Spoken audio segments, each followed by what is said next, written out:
وہ انہی درختوں کے پاس جا کر کھڑی تھی جو میں کل کٹوا کر لایا تھا۔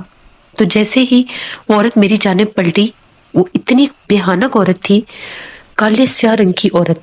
دن کے ٹائم بھی اس کا چہرہ ایسا تھا جس طرح سے کوئی کالا کوئلہ ہوتا ہے، اور اس میں راکھ کی طرح عجیب و غریب، جیسے اس کے چہرے کے اوپر کوئی دھول اڑ رہی ہے، جیسے کوئی دھواں سا ہوتا ہے۔ میں اس عورت کو دیکھ کر اتنا گھبرایا کہ میری چیخیں نکل گئی، اور میں بھاگا اس طرف جس طرف میرا موٹر سائیکل تھا۔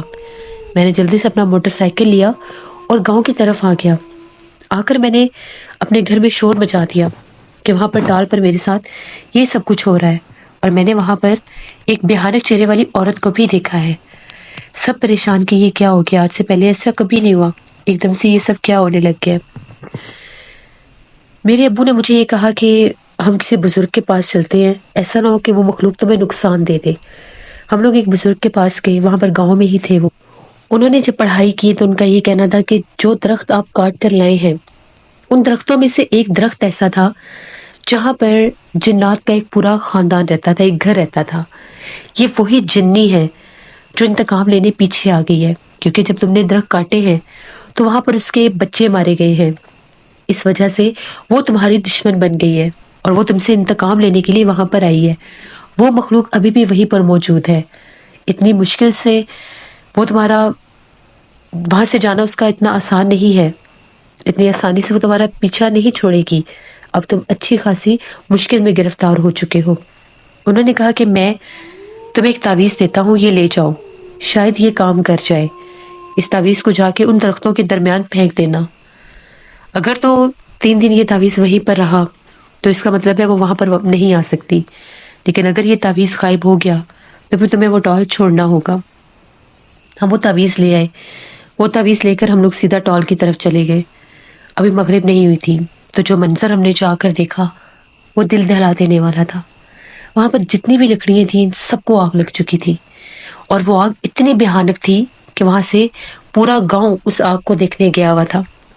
ہم لوگوں کی آنکھوں کے سامنے وہ آگ جل کر راکھ ہو گئی، وہ ساری لکڑیاں راکھ ہو گئیں، لیکن وہ درخت، صرف ایک درخت جس کا پورا ابھی وہ حصہ باقی تھا، پورا تنا باقی تھا، وہ درخت وہاں پر ابھی بھی موجود تھا۔ اس درخت کو دیکھ کر میں تو حیران ہو گیا کہ پورے ٹال کی لکڑی جل گئی ہے، ایک وہ درخت نہیں جلا۔ اب آس پاس اس کے راکھ ہی راکھ تھی، اور ایک وہ درخت تھا۔ میں نے دل میں سوچا، اب یہ تعویذ پھینکنے کی بھلا کیا ضرورت ہے، لکڑیاں تو اس نے پہلے ہی جلا دی ہیں۔ اگر میں نے ضد کی اور یہاں پر مزید اپنا ٹال لگائے رکھا تو یہ تو مجھے جانی نقصان بھی دے دیں گی۔ اس کے بعد میرے ماموں نے وہاں سے وہ ٹال ہٹا لیا۔ وہ درخت وہاں پر ویسے اسی حالت میں رہا، نہ وہ درخت خراب ہوا، نہ ٹوٹا، نہ اس کو کسی نے اٹھانے کی ہمت کی، اور وہ راکھ تھی، اور وہ جو جلی ہوئی جگہ تھی، اس جلے ہوئے ٹال کے پاس ہر وقت دھواں اٹھتا رہتا تھا، اور گاؤں کے بیشتر لوگوں نے دیکھا وہاں پر وہی کالے چہرے والی عورت بیٹھی روتی رہتی تھی۔ جیسے ہی مغرب ہوتی تھی وہ عورت وہاں پر نمودار ہو جاتی تھی، ظاہر ہو جاتی تھی، اور وہاں پر بیٹھ کر روتی رہتی تھی۔ گاؤں میں اگر کوئی اس سائڈ پر شام کے وقت آتا تھا تو باقاعدہ وہ اس کو آوازیں بھی دیتی تھی، رو رو کر بلاتی تھی اپنی جانب۔ بہت سے ایسے لوگ جو ہمارے گاؤں کے نہیں تھے اور اس بارے میں نہیں جانتے تھے، اگر وہ شام کے وقت گاؤں میں آتے تھے تو وہ بتاتے تھے کہ جس طرف کبھی پرانا ٹال ہوا کرتا تھا اس طرف ہم ایک عجیب و غریب عورت کو دیکھتے ہیں۔ وہ وہاں پر اتنی زیادہ گندگی، راکھ اور ویرانے میں بیٹھ کر کھانا پکا رہی ہوتی ہے۔ اس نے کالا سیاہ لباس پہنا ہوتا ہے۔ ہم نے 2 سے 4 بار اس عورت کو دیکھا ہے۔ اس کے بعد وہ عورت آنکھوں سے اوجھل ہو جاتی ہے۔ بہت سے لوگوں کا یہ بھی کہنا تھا کہ مغرب کے بعد وہاں سے چیخیں سنائی دیتی ہیں، اس کے چیخو پکار بھی سنائی دیتے ہیں۔ ماموں کہتے ہیں کہ 7 دن کے بعد ان کو خواب آیا تھا کہ وہیں پر وہ عورت بیٹھی ہوئی رو رہی ہے، اور رو کر کہتی ہے کہ تم نے میرا گھر توڑا تھا، میرے بچے مارے تھے، اس لیے میں تمہیں کبھی بھی معاف نہیں کروں گی، جہاں تک ہو سکا میں تم سے بدلہ لوں گی۔ ماموں تو پھر اس طرف کبھی ڈر کے مارے جاتے ہی نہیں تھے۔ پھر ماموں نے اپنی حفاظت کے تعویذات لیے، کیونکہ اس کے بعد ماموں بہت زیادہ بیمار رہنے لگے تھے۔ ماموں چلتے تھے تو ان کو چلتے چلتے کوئی دھکا دے دیتا تھا اور وہ منہ کے بل گرتے تھے۔ ان کے بہت زیادہ وار ہوتے تھے بازوؤں کے اوپر، ہاتھوں کے اوپر۔ وہ مخلوق جو بھی تھی وہ ان سے یہ بدلہ لیتی تھی کہ ان کی بازو یا ہاتھوں کو نقصان ہو جائے، جس سے اس نے میرا وہ گھر توڑایا, بچوں کو مارا اور درخت کاٹے.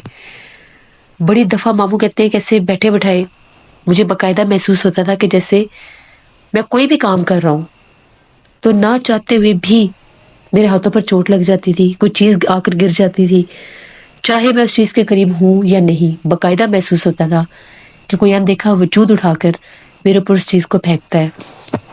کبھی ایسا لگتا تھا میرے بازوؤں کے اوپر بہت زیادہ کسی نے ویٹ ڈال دیا ہے, وزن بہت زیادہ ہوتا تھا. اور یہ تب ہوتا تھا اگر کبھی غلطی سے ماموں کے گلے سے وہ تعویذ اترتا تھا. پھر ماموں کی جب شادی ہوئی اس کے بعد ماموں سے غلطی ہوئی, ماموں تعویذ اتار کر رکھ دیا, ماموں نے پہننا بھول گئے, بہت سخت بیمار ہو گئے, بخار چڑھنے لگ گیا.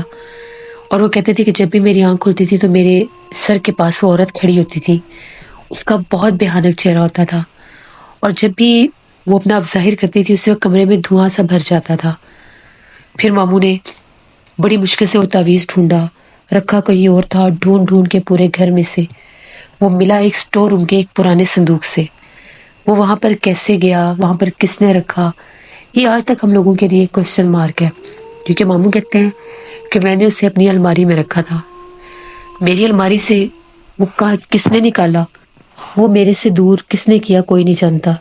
اس صندوق میں سے بھی وہ تب ملا جب میری جو نانی اماں تھیں وہ جب یہ سیزنل کپڑے وغیرہ رکھتے ہیں تو اس صندوق میں سے انہوں نے کوئی کپڑے نکالنے تھے. تو جب انہوں نے کپڑے نکالے تو ماموں کے کپڑوں میں سے ہی وہ تعویذ ملا. جب ماموں نے وہ تعویذ پہنا اس کے بعد ماموں ٹھیک ہونے لگے, وہ ظاہر ہونا بند ہو گئی, ماموں پر زیادہ حملہ کرنا اس نے بند کر دیا.